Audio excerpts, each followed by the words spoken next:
been discussing the current position of the subject in schools. And one aspect that was discussed was the role of the role of fieldwork in schools, and we're going to be looking at that this evening.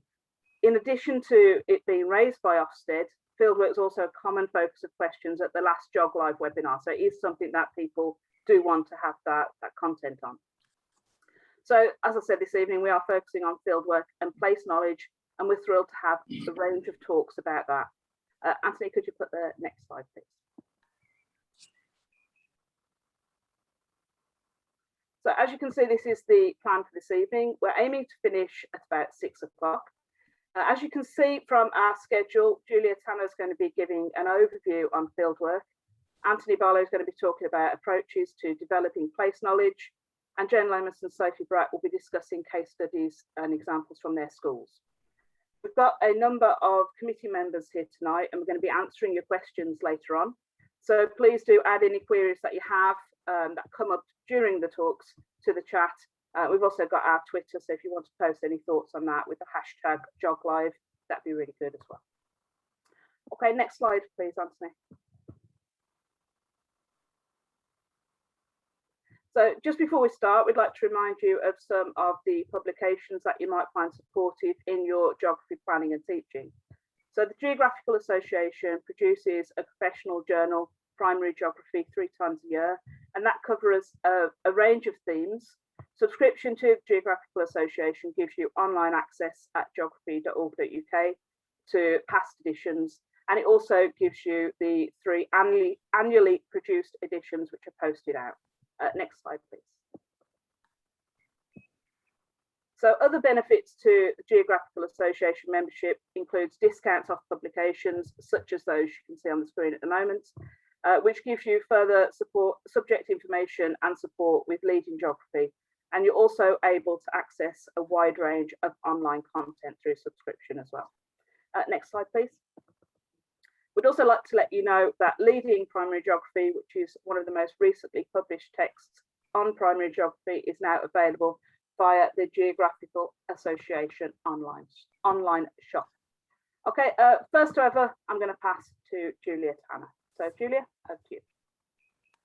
Thank you, Kate. Thank you, and welcome everybody. It's lovely to know so many of you are here joining us today.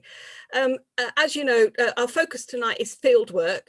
So I thought I'd remind you before we move on to look at fieldwork and where it sits in the primary national curriculum, that we are having a National Fieldwork Week next June. This is being organised by next year's president, Alan Parkinson, next year's president of the Geographical Association, and it will be an opportunity, we hope, for every school in the land to be involved in taking part in fieldwork activities, either within their school grounds or further afield. There'll be a lot more information about that coming from September onwards.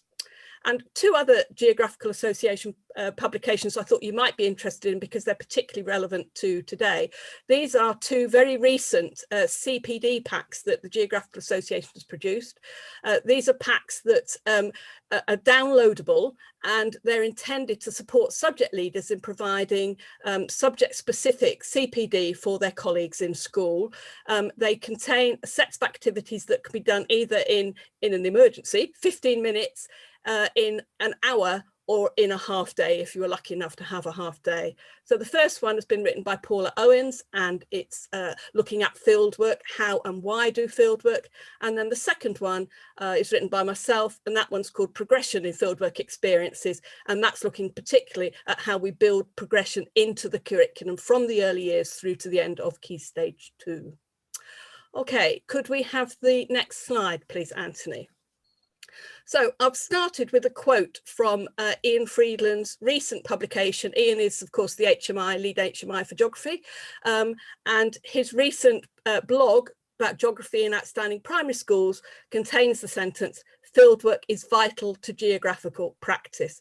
And of course, that theme is much extended in the very recent research report on research into geographical education that was published a couple of weeks ago.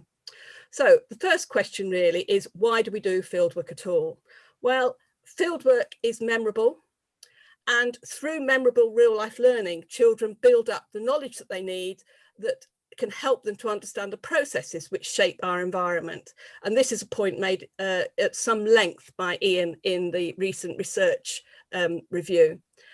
Also, of course, fieldwork involves doing geography, it's active, and it helps children understand what might otherwise be quite abstract concepts, such as scale or settlement, through learning about concrete examples.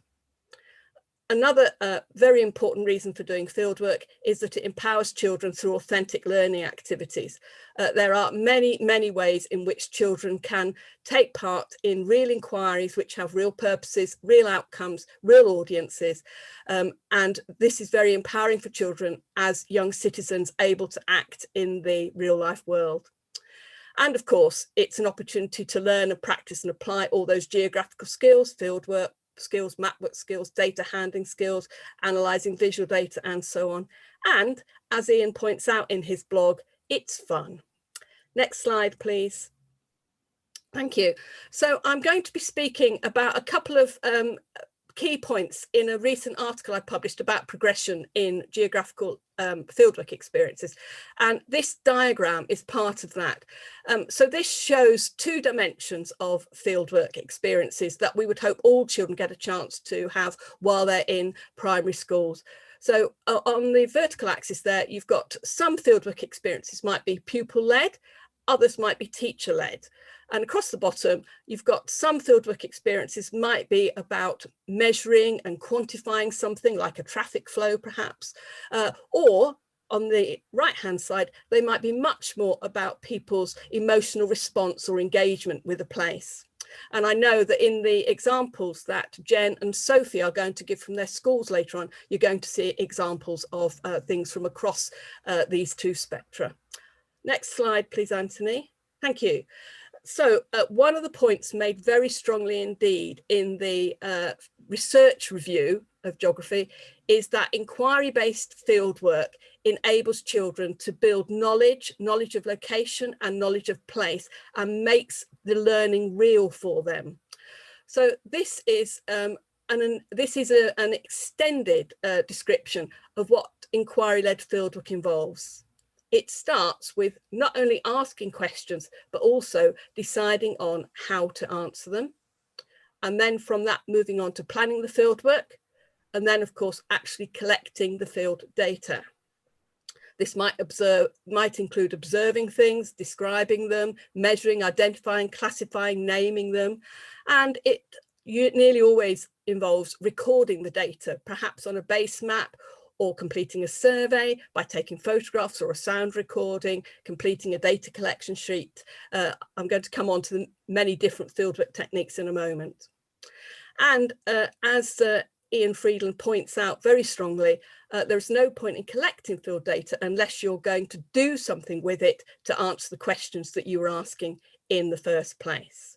So presenting and analysing the data is the next stage.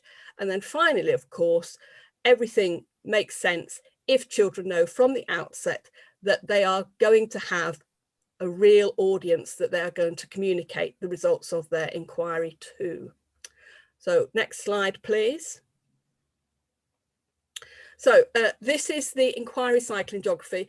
The original of this is Paula Owen's work. I know Paula has joined us today. Thank you, Paula, as ever, for this. And it also draws on the work of Margaret Roberts, who might not be so familiar to the audience that we have with us today. But Margaret Roberts is a very, very significant name in secondary geography, and has written several books on the inquiry approach in geography for secondary teachers and pupils. One of Margaret's very important points is that we need to create what she calls a genuine need to know, so that fieldwork should involve children asking a real question for which they can find out a real audience, for which they can find out a real answer and communicate that to a real audience, whether that's maybe the governing body, the local authority, the local police, if it's about a crime issue. It could be all sorts of things. And then, as you can see on the right-hand side here, we've got the inquiry process, starting from asking questions, moving forward to deciding how you're going to collect your data, actually collecting your data, reflecting on what you found out, that's the analysing and presenting, communicating it to somebody else, and finally evaluating both what has been learnt and the process by which that learning has taken place. And I know that when we get to Sophie's input later on, she is going to be talking about using this process, this diagram, with her Year 6 class, giving us 2 case examples. Next slide, please. Okay, so I said I'd come back to fieldwork techniques. I'm the co-author of the Everyday Guide to Primary Geography Local Fieldwork. That's the front cover of it there, with my great friend and colleague Jane Whittle. And this is page 9 from that publication, which lists, as you can see, I know you can't see the detail, but it lists on the left-hand side there many of the ways in which we collect data through fieldwork in geography. So I know you can't see it, but just to give you a feel for it, the first one, of course, is observing and discussing, looking and talking. And then there is map reading, map making and recording on maps. So 3 to do with mapping. Then there is using visual approaches. So using aerial images, sketching, drawing, annotating and photography. Sound recording, of course, is easy to do these days. And then moving on towards the bottom of that chart, we've got lots of examples of using more quantitative approaches. So there's measuring, there's quantifying, there's data handling, there's making judgments, there's using interviews and questionnaires. And finally, at the bottom, using transects. So these are all examples of the sorts of fieldwork techniques we would want all children to have at least one chance to experience during their primary years. Next slide, please, Anthony. So the article I wrote recently for primary geography is in the last but one edition of primary geography. It's called a framework for progression in fieldwork experiences. And what I've tried to do with it, if we could have the next slide, please, Anthony. What I've tried to do, I can't show you the actual framework, it's much too detailed, but what we've tried to do for each of the 4 age ranges, 3 to 5, 5 to 7, 7 to 9, and 9 to 11, to show the sorts of range of fieldwork experiences we want children of that age to have, and then the fieldwork opportunities that arise in the curriculum for that age group, and then the techniques. So it's a much extended list of techniques organised in terms of what pupils should do at different ages. So if I can just move on, thank you. The article is there. If you're a member of the GA, you can download it for free. If not, you can actually buy it, or of course you can join up and download it for free. These are some other books that we wanted to bring to your attention. All of these books contain lots and lots of examples of fieldwork activities that you could pick up and do in your school, and many of them contain examples of school-based projects or school-based case studies that you might want to look at. So we'd like to recommend all of these books to you. Okay, Anthony, can I hand on to you to talk about understanding place through fieldwork?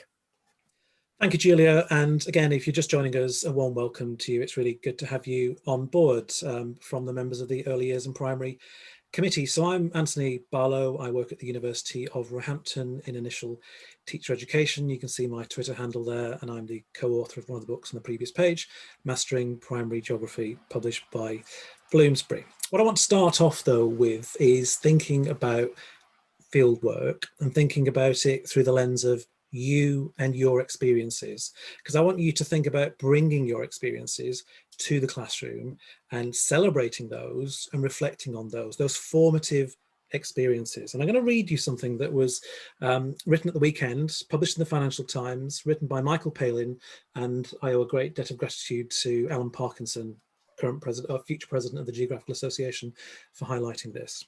And this, I think, shows the power of telling a story about landscapes and reminding yourself of those formative experiences.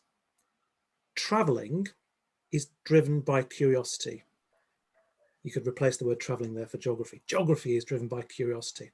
When I was growing up in Sheffield, I read avidly of the wider world, but thinking I would never see the real Wild West or the Great Lakes. I recreated them with the help of curiosity, imagination, and a bicycle, and the Peak District. As COVID-19 shrunk my globe-trotting options, I've now realised how important those childhood bike rides were in creating an appetite for the wider world.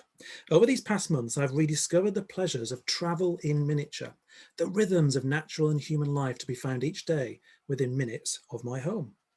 Crossing and recrossing Hampstead Heath, where Michael Palin lives, in London.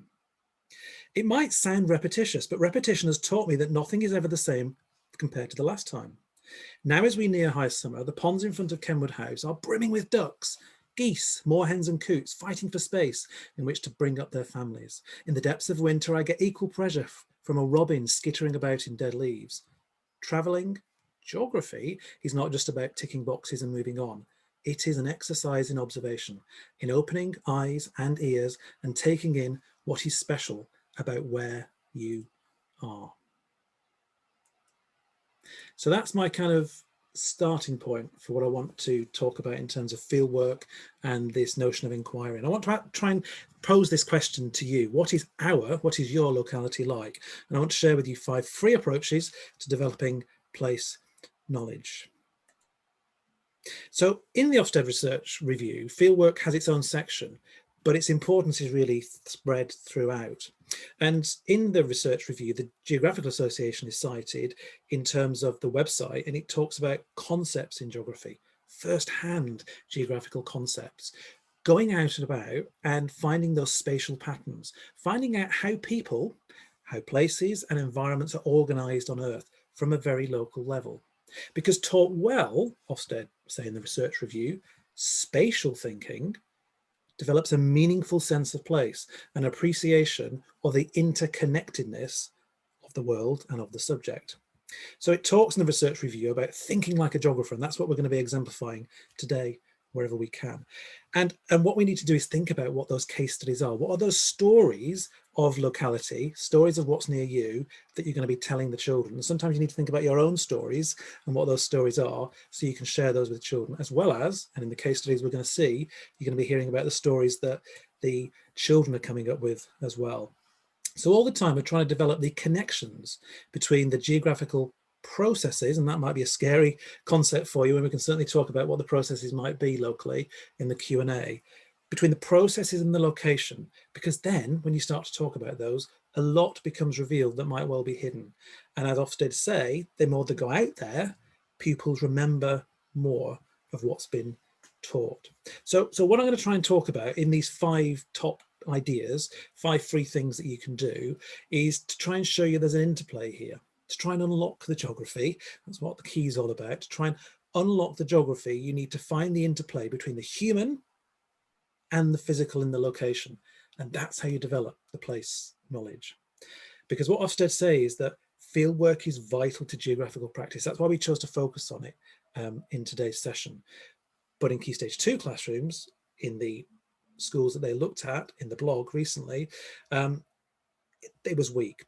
But this is not to say that schools weren't going out there, but when they did not make the observations or collect the data that's already been talked about, that they could then analyse and present, and we would say, for a purpose. So the first approach, here's the first approach. Do you know? Do you care? Who could we ask about our locality? Who looks after the locations that we go to? Who doesn't? What's near or far? Why is it like this? Many questions that you could ask. I'm sure you could add to those in the chat as well. But sometimes you want to formalize these. You want to say, well, how does this lead into a 6-week unit of work? And this is where we come back to this idea of inquiry, posing questions. Now, certainly in the Ofsted Research Review, it does talk about the pedagogy of inquiry and the actual process of inquiry. And those might be 2 different things. You might want to think about that. And again, we can perhaps talk about that in the chat. So what we're trying to do in these inquiries, these questions that we're asking about the localities that we're in through the fieldwork, is we're trying to process and connect the knowledge that you might have. So the locational knowledge, the bits of information, we're trying to connect all these together. And these 7 questions that you can see on the screen are similar to that circle that you saw earlier on, the Paula Owen circle that Julia Tanner just showed earlier on. And sometimes you just need a starting point. And these questions might well help you if you're trying to develop these inquiries. So this is the first kind of top tip. The first question is, what is this place? Where is this place? How is this place similar to or different from another place? What is the place like? Why is the place as it is? How is the place connected to other places? How is the place changing? And how would it feel like to live in this place? So I'm not going to dwell on these questions. You can scribble them down. You can watch the video afterwards. You can take a screenshot. But just think, are your local area studies answering and thinking about questions like this? So the second approach is doing this idea of noticing and observing. And I'd really encourage you, when you get the slides after this, is to look on this BBC Hard Talk half-hour interview with Chris Packham, the naturalist. The link's on the screen. What he says is, during lockdown, he really realized, even though his job is to notice, he really noticed in a small patch of woodland in an area near him, he started to look and hear and understand in different ways. He started to look rather than just see, hear rather than just listen, understand, not just read or label. So not just have words for things. Okay, you can say the word oak tree, but what is an oak tree like? How does it interact with the environment that it's near? Does it dominate? And he comes up with all these other wonderful things that just tumble out of his mouth. He talks about being comfortable with localities. Not all your children may be comfortable. He talks about the fact that he notices subtle nuances about the landscape and about the environment, the changes that occur, the length of the day, the length of the shadows, the sounds. What are the different species? This should be something that you experience regularly, possibly even daily. Noticing the process of growth. We all noticed this in lockdown, didn't we? There are opportunities here. There are affordances. There are all sorts of other words there that you can pick out and read for yourself. But the second approach is to really go out there yourself, do a staff meeting, go and notice and observe. Because as, again, Ofsted say, through observing, collecting data for themselves, analysing and describing the findings, people learn how to observe and record the environment around them. In effect, they've been immersed in relevant thinking, and so geographical knowledge sticks in their memory. That's what we're aiming to do. So the third approach is about finding some resources, finding some images, finding some photographs. And this is where we start to think about the idea in geography of graphicacy, looking at images of localities. This is a locality near me. I can see it from my window. And this locality has changed. There's a school just out of shot here. And I'd want to show this, and I have shown this to children near here, because what's bizarre about this is 1984. And it's very different now if you walk down this street, but not different in a way that you'd imagine, because people imagine, I live in London, it's grown up, it's got bigger, there's been tower blocks put in place. But actually, this is what the locality looks like now. The tower blocks have disappeared. There's a story here. There's a sense of place that's very much changed from those monolithic 1960s tower blocks, which there were decisions made that took them away. So Ofsted talk about finding these graphical or visual forms of representation, because sometimes the sense of place is more effective than just writing about it or telling somebody about it. So here you start to see patterns. Sometimes places grow, sometimes places shrink, and they change in all sorts of different ways. Fourth approach I want to share with you, 4 to 5, is to look on the Geographical Association website for some of the case studies and the storyfying, if you like, of place that you might well have an opportunity to find out about. There are 2 links on here. One wonderful one from Jonathan Kersey in Southborough Primary School, where he creates a video with his group of children and he tells the true story of Little Red Riding Hood, a geographical adventure. He links it in with his literacy work in year 2. And it's a wonderful video where you get this Little Red Riding Hood going through localities, looking at map work and trying to avoid the big good wolf, because the big good wolf is trying to do lots of interesting things and trying to get her out of trouble. So that's a really good case study. Bottom case study is one from my own practice in schools with years 3 and 5. And we asked the inquiry question, what do we feel about the environment around our school?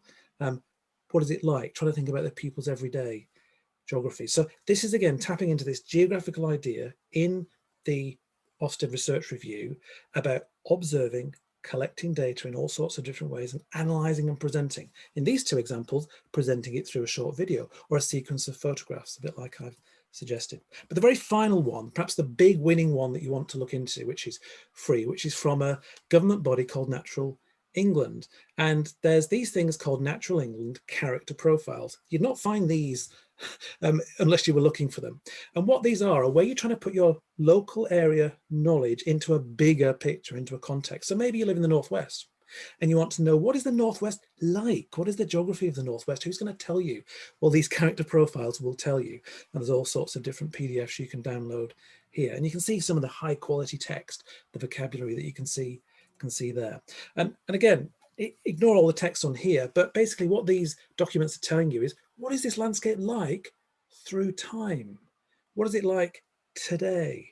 What are the key habitats and the species? What can people do there? What's the recreation and access? So the quality of this, because it's from a government agency, is so much better than from Wikipedia, I'd argue. What's the settlement patterns like? What are the habitats there? Who owns the land? So a whole range of different perspectives there that you can look into. So those are my 5 top tips, really. I'll be around for the Q&A and look forward to interacting with you shortly. So I'm going to pass over now to Sophie. Sophie. Hi, it's nice to be here today talking to everyone. A little bit of context about who I am. I'm a Key Stage 2 teacher. I'm a Year 6 teacher in a junior school. I'm going to share with you 2 fieldwork case studies which my Year 6 class have done this year. It's a 3-form entry junior school, so they've been done across 3 classes. And I'm sharing these case studies in response to these 2 quotes, which you can see on screen now, which have already been mentioned by Julia and Anthony about fieldwork and how, particularly how you can use fieldwork to collect data, analyze, present findings, and have that audience. Next screen, please. And again, this you've already seen as well, but I just want to draw your attention back to it, because what I'm going to try and exemplify now is how you can use this inquiry process in your own planning when you're planning this kind of field work, but actually also how you can use it with the children and encourage the children to plan their own field work. So I'm going to be sharing 2 case studies. One is what I'm going to call a teacher-led inquiry, where I posed the question and guided the children very much through the inquiry process, and one where I handed over to the children and I was still there to facilitate and provide support, but the children came up with their own questions and took themselves through the inquiry process a lot more. Next slide, please. So the first fieldwork I'm going to share with you is the teacher guided inquiry. So this is the one where I used the inquiry circle with my own planning, and the question I posed was, what type of land use do you expect to find at the quadrant, and what type of shop would you open at the quadrant and why? The quadrant is like the little shopping this part very close to our school. It's about half a mile away from our school. Next slide, please. And a little bit of context, this field work and this question was posed at the end of a Year 6 unit on global trade. So the children, I'm just going to look into the book now. They'd learned about the history of trade, how it became global. They'd learned about food imports from around the world. They'd learned about global supply chains, primary, secondary and tertiary. They'd understood inequality in the global supply chain. They had learned about fair trade. And then at the very end of the unit, they then began to look at what trade was like in their local area, and this is the field work that we did.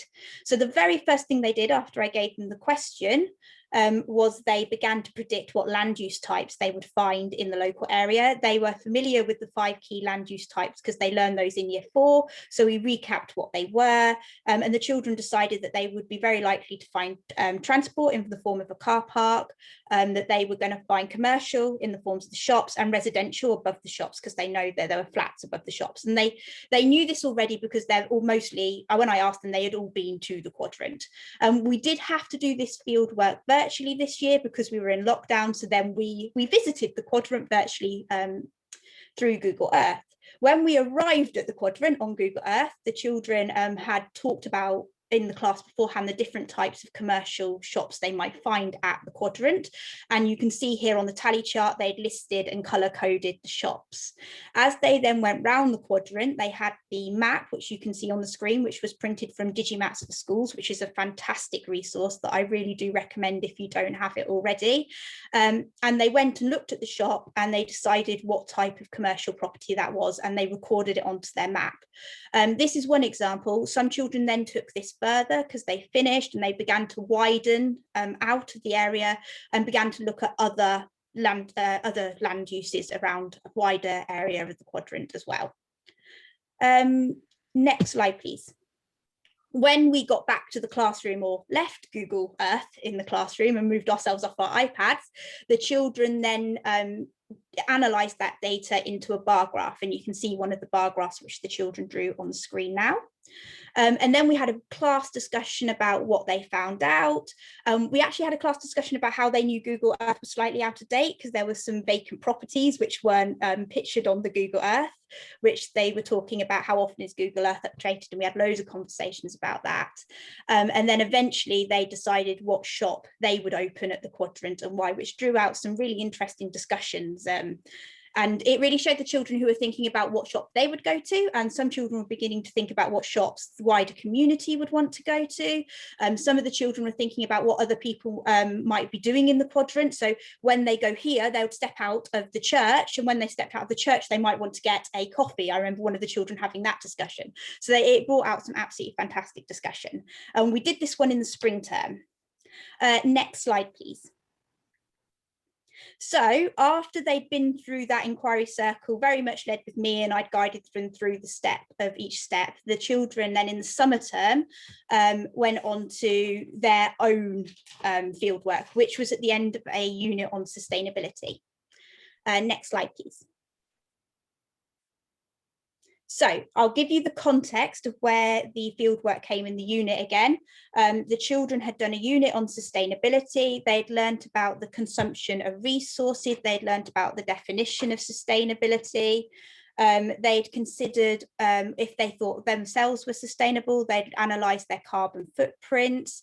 They'd learned renewable and non-renewable energy resources and thought about what would happen if a power plant opened in their local area on some green space near the school. They'd learned about climate change, greenhouse gas emissions, and then done a debate on different people's perceptions from around the world on climate change. And then after they developed this big bank of knowledge of sustainability and what it's like in the world, we then drew that into our local community, our school community. And we looked at the inquiry circle as a class, and we started thinking, what questions could we ask about sustainability in our school? So I gave them the question frame to support them generating their questions. And they spent a lot of time discussing and coming up with different questions. And you can see some of the questions some of my children came up with on the screen at the moment. We also had a big discussion about which would make good inquiry questions, which questions could we, what data could we show for each question. So the children had had a lot of discussion to help them decide on their questions before we actually picked the fieldwork questions. Next slide, please. Once we had generated our questions, we did that, the children did that in there with their learning partners. The children were put into groups of 3 and they had to choose a question to focus on. I gave them a little bit of support with this in terms of what do I want to see their fieldwork turn into. So I said that I wanted to see them collect some data and I wanted to see them present it in some way, ideally with a map or with a chart or graph. And then the children planned their fieldwork. So what you can see on the screen now is a child's fieldwork plan. They had to think about what data would they collect, their question, what data would they collect, how would they collect it, what equipment they would need, what their graph might look like at the end. And then I collected that in, gave some feedback where needed and some facilitation, and then they had to go out and do their fieldwork. So this child you're seeing at the moment collected it on a tally chart. She did a bit of, in their group, they did a bit of iPad work to find out about how recyclable the litter was they were finding on the school grounds. And then at the end, when they'd collected all their data, they then presented it. So you've also got the poster. This child decided that they wanted to put posters around the school. I think one child did a poster and one child wrote a letter to the head teacher, and you've got the poster on screen. What I really want to share though is how different children took it in so many different ways because they had the freedom to do this. So I'm going to very, very quickly, if we go on to the next slide, show you another group's work. So you've got the fieldwork plan on the left-hand side, you've got their bar chart. They then presented their data on a map. They collected photographs of different trees.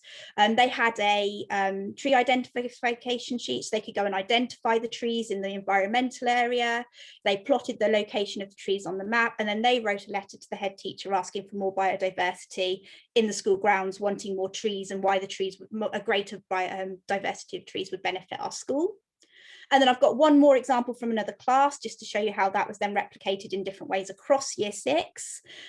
This was a group in the other class. They did litter as well, but it was presented in a really different way. So you've got their plan. They actually planned where they were going to collect their litter out on a little map here. So you can see the little aerial image and sketch map. They've then collected their data. They've decided a very different bar chart and way of representing their data. And they looked at litter in terms of, is it plastic litter, paper litter, tin litter, or crisp packet litter? And at the end, they wrote a letter to the head teacher asking for more bins for the school playground, and that's how they interpreted the fieldwork. And across year 6, we had so many different interpretations of that, and the children took it in so many different ways, and it was absolutely fantastic. So yeah, that's what I have to share, and I hope it is helpful. Thank you. Okay, thank you so much for that, Sophie. I know I'm going to be taking those to my year 6 teachers, I have to say. I'm Jen Lomas. I'm currently a year 4 teacher in a 3 form-entry primary school, and I'm also geography lead. So I've actually worked with year 2 to get some local area field work going right now. So what you're seeing is actually from last week, so they haven't quite finished it yet. So here we've got is a bit of context. So in the summer term 1, they were learning about Africa as a continent, including the location, country names, key physical and human features, where they made some landmark maps, looking at climate and weather. And their big question was, does it snow in Africa, that they'd looked at. And then this term, we're going down smaller, so they're learning about Kenya, and then they're comparing it with their local area. So they're locating Kenya. You can see on the screen a bit of pre-teaching of vocabulary, which is really important at our school. They've compared their daily life to that of a child in a Kenyan town or city, because we live in an urban area. And they've compared aerial photos of urban areas in Kenya and England, focusing on settlements and housing, which actually links into a year 3 topic, which will help them, hopefully. And there you can see having a look at the vocabulary, thinking about how children live in Kenya and what they are expecting, what they're predicting, so that teachers can see what misconceptions they might have to address. Next slide, please. So for their field work, the children actually generated their own questions. So it was part child-led, part teacher-led. So they have explored their local area on Digimaps to begin with, and they're asking children, what do you think we could find out about Whitley by going on a local walk around our local area? And then they generated their own questions, such as what type of houses are in Whitley, what are the human features, what are the physical features, what sort of transport is there, are there any shops? Because they've been really looking at comparing a similar urban area in Kenya with their area in Whitley. So we really want them to get the feel for what we actually mean by, the urban area in Whitley and their local area. Next slide, please. Could I just interject? If anybody's not muted other than Jen, would you mind just muting yourself? I can't quite see who that is. That would be really appreciated. Thanks, Jen.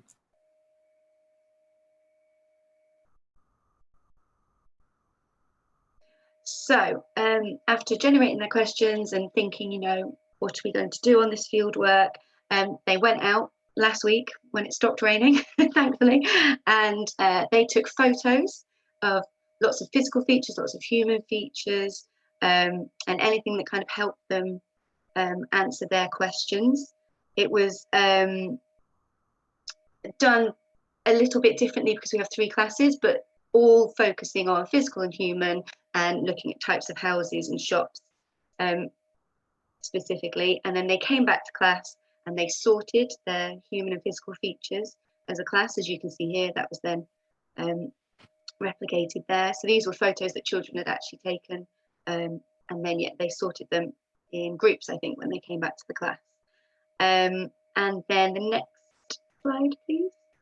They also looked at all the data they collected. So some had done tally charts, some had drawn little sketch maps, some had just made notes, some had taken photos. It was very much up to the children and also what the teachers, thought they could manage. And their main questions they wanted to answer, they looked at what physical features did they see, what types of houses, and apparently they were feeling super clever that they were learning detached houses, semi-detached.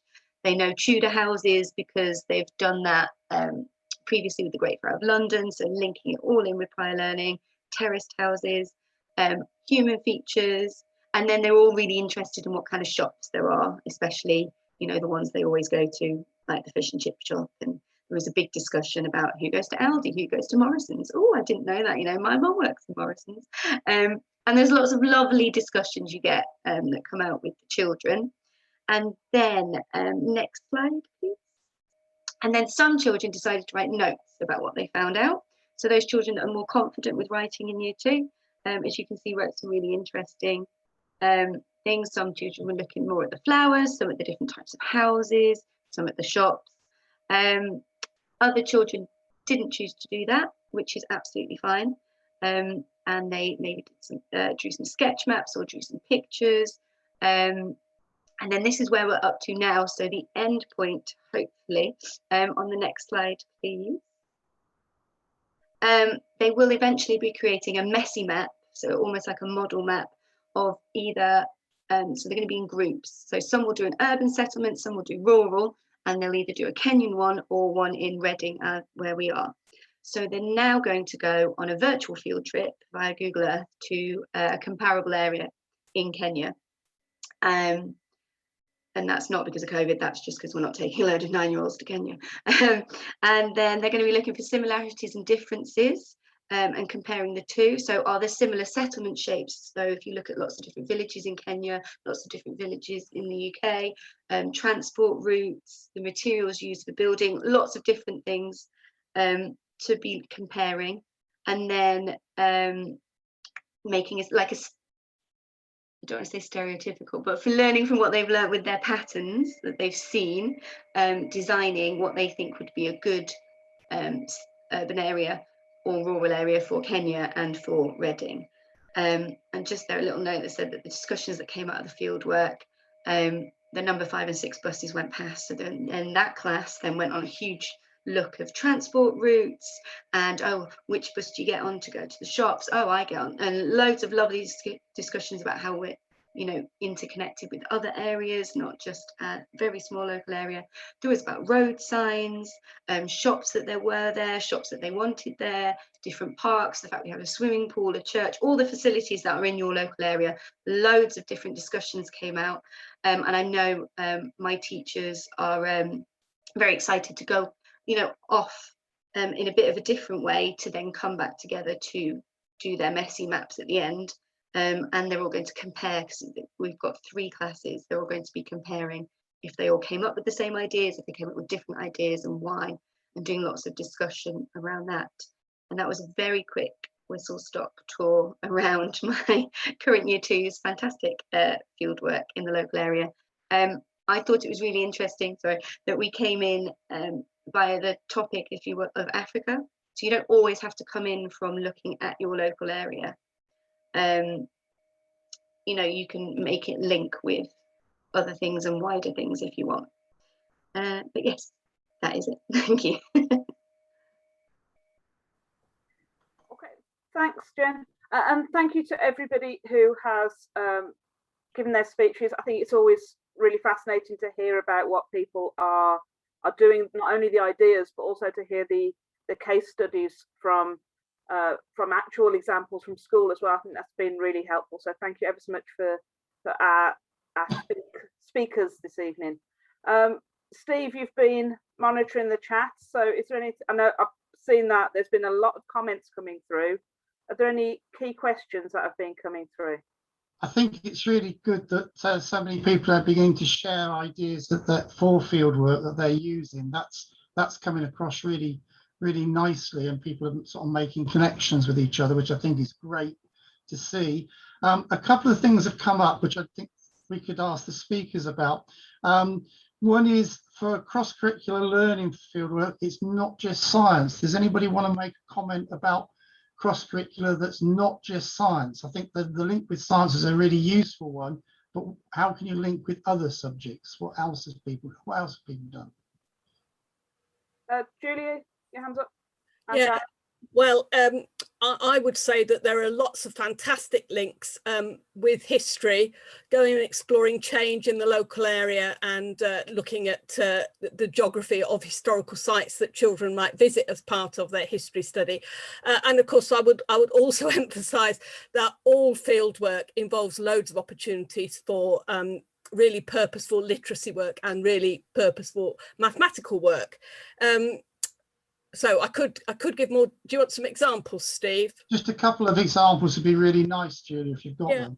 Okay. Well, I think if you think about children doing field work and having real audiences, then there are umpteen different ways that they can communicate with their real audience. So if, for example, they're thinking about litter and how it can be reduced in the local park, they can communicate with real audiences, maybe people who use the park, by putting up posters, running maybe a campaign through their school Parent-Teacher Association.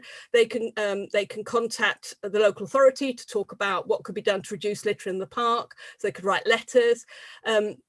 They could collect data that they could present to them in terms of bar charts or graphs. They could actually interview people, collect survey data about what people think about litter in the park and what ideas people have about how that could be reduced. So I think, you know, there are any inquiry you take that's got a real purpose with a real audience, there are many opportunities always for language work and very often for doing data handling collection as well. That's brilliant. Thank you, Julia. Sophie? I was just going to say the history is always a good way. I'm going to mention Digimaps again, but there's some really great stuff on Digimaps. You can get historic maps, so you might not have your own access to historic maps, but if you do go on Digimaps, you can. And there used to be a website called Map My Walk, and I'll try and find the link and pop it in if it's still, I'm not sure if it's still there or not, but I'll try and find it. But again, you could get historical maps on there and you can compare how land use has changed over time. And that's always really a good basis for inquiry within a historical link. Sharon, did you want to come in? Thanks, Steve. I think there's so many possibilities, as Julia hinted, for links to English and literacy, and so many opportunities to perhaps take a more lyrical approach to your fieldwork as well. So possibilities for poems like haikus or recipes of a place to get a sense of place going, and to get the children to appreciate the senses. So lots of possibilities. They say that geography is the story of people and place. So many possibilities for stories, talking to people, gathering in the stories of place as a form of inquiry. So I hope that helps. Jen, and then I'll move on to the next question. It's just come to me now. Our year ones, when they do almost a transition topic, when they first come into year one, do like an all about me, be the best I can be kind of topic. And actually they're going to do some very local area fieldwork, looking at the school and about how they can make an area of the school the best it can be. So it's actually some PSHE you can link in there as well. So they go around the school, emotion map it, where you're like, oh, this place is red because it makes you feel angry, or it's smelly, usually the toilets. You know, this place is green. And then they look at why a place that they all picked as green everyone loves, and why they picked, you know, a place that most people have put red. You know, why do we feel that way about it? How does it make us feel? And then actually, well, let's look at how we can improve it. So there's really nice PSHE links there as well. Okay. Before I do the next question, can I just pick up on a comment that Jess Hills just made, which I just think is absolutely brilliant, which is get the children to lead the teachers around the area. I think that's absolutely fabulous, particularly when you get a situation where the teachers don't live in the area, so they don't know what the local area is like. Getting the children to lead the teachers around Fabulous. Love that idea. Another one, if our panel could sort of try to address it, is how do you differentiate for different abilities on field work? Anybody want to have a crack at that one? Kate? I'm thinking more about children who might have visual impairment or hearing impairment. A lot of the time when we go and do some place profiling, we might say, close your eyes and listen to what's there. I think doing that in different ways, because if you do have children who have sensory impairments, you do need to be aware of different ways that you're accessing it. I also think if you've got children who've got physical challenges, you need to just maybe walk the route that you're going before you go to make sure everything is accessible. I think unless you are conscious of that, sometimes some of those challenges aren't that obvious unless you're going out and you're looking at those opportunities, and maybe getting children who do use different senses to lead some aspects as well. So if a child focuses more on their hearing than their sight, can they lead something that they have noticed as well? So I think it's getting a whole range of different opportunities for children in that way as well.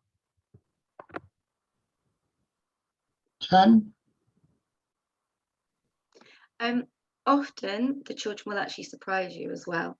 So I would say don't limit them too much.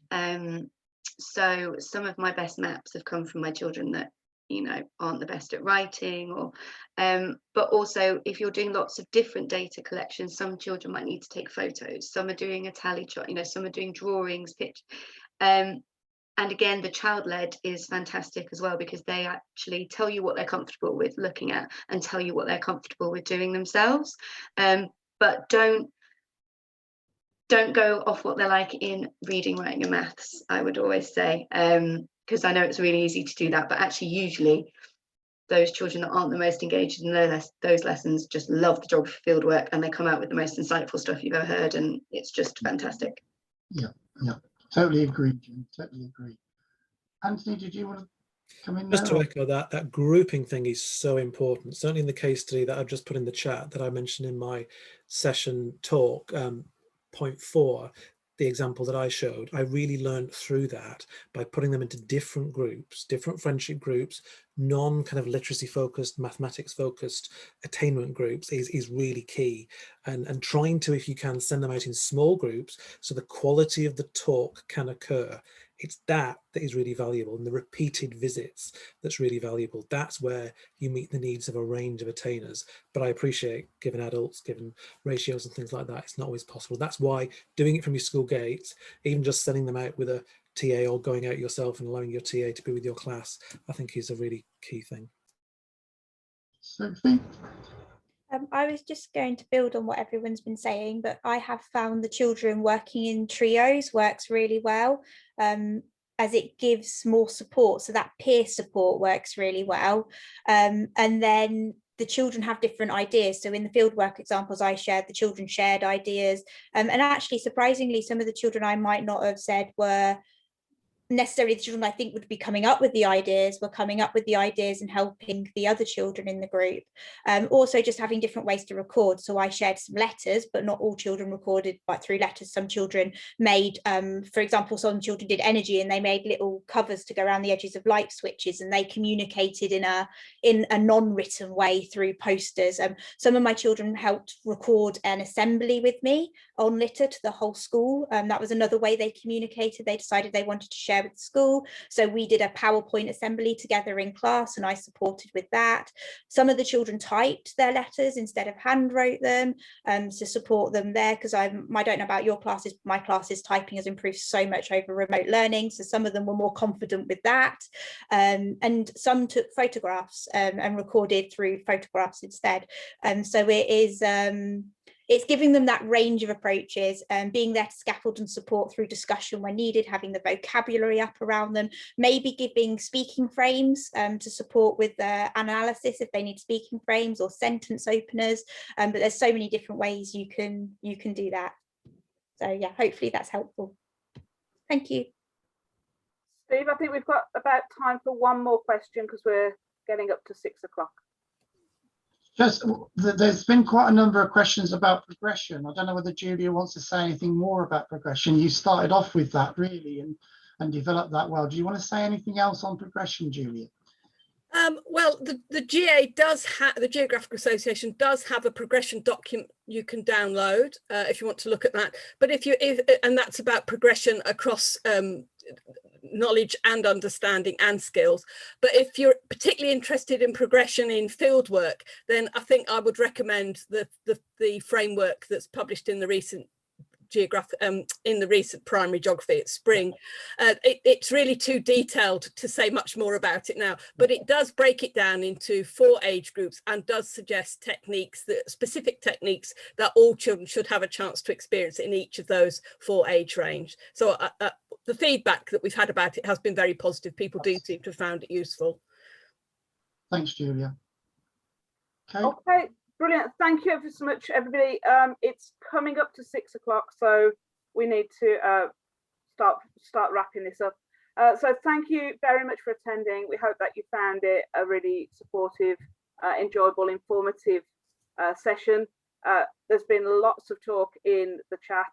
This event will be, well, it has been recorded and will be going onto YouTube, so you can catch up with any parts that you want to rewatch, or if you came in slightly later, you can watch the bits that you didn't see via YouTube, and the first event is there as well. Anthony, did you want to? Thanks. So just to say that there's a survey in the chat. We'd really appreciate you completing that to give us more inspiration for what we might do in future occasions when we have Geog Live 3. Geog Live 3 content to be decided, but it will be Wednesday, September the 1st. So put that in your diaries. But just a reminder that there is free primary membership of the Geographical Association. You may want to Google that. It's a very easily accessible link. But then there's also Primary Plus membership, which gives you access to all these journal articles from 2004 onwards and gives you the discounts as well. And you can join online, as you can see there. So just a reminder, Wednesday the 1st at 5 is the next one, if you could complete the survey. But tweet us at EYPPC_GA. We'd love to chat to you further. And otherwise, I will say thank you very much for being here and good night.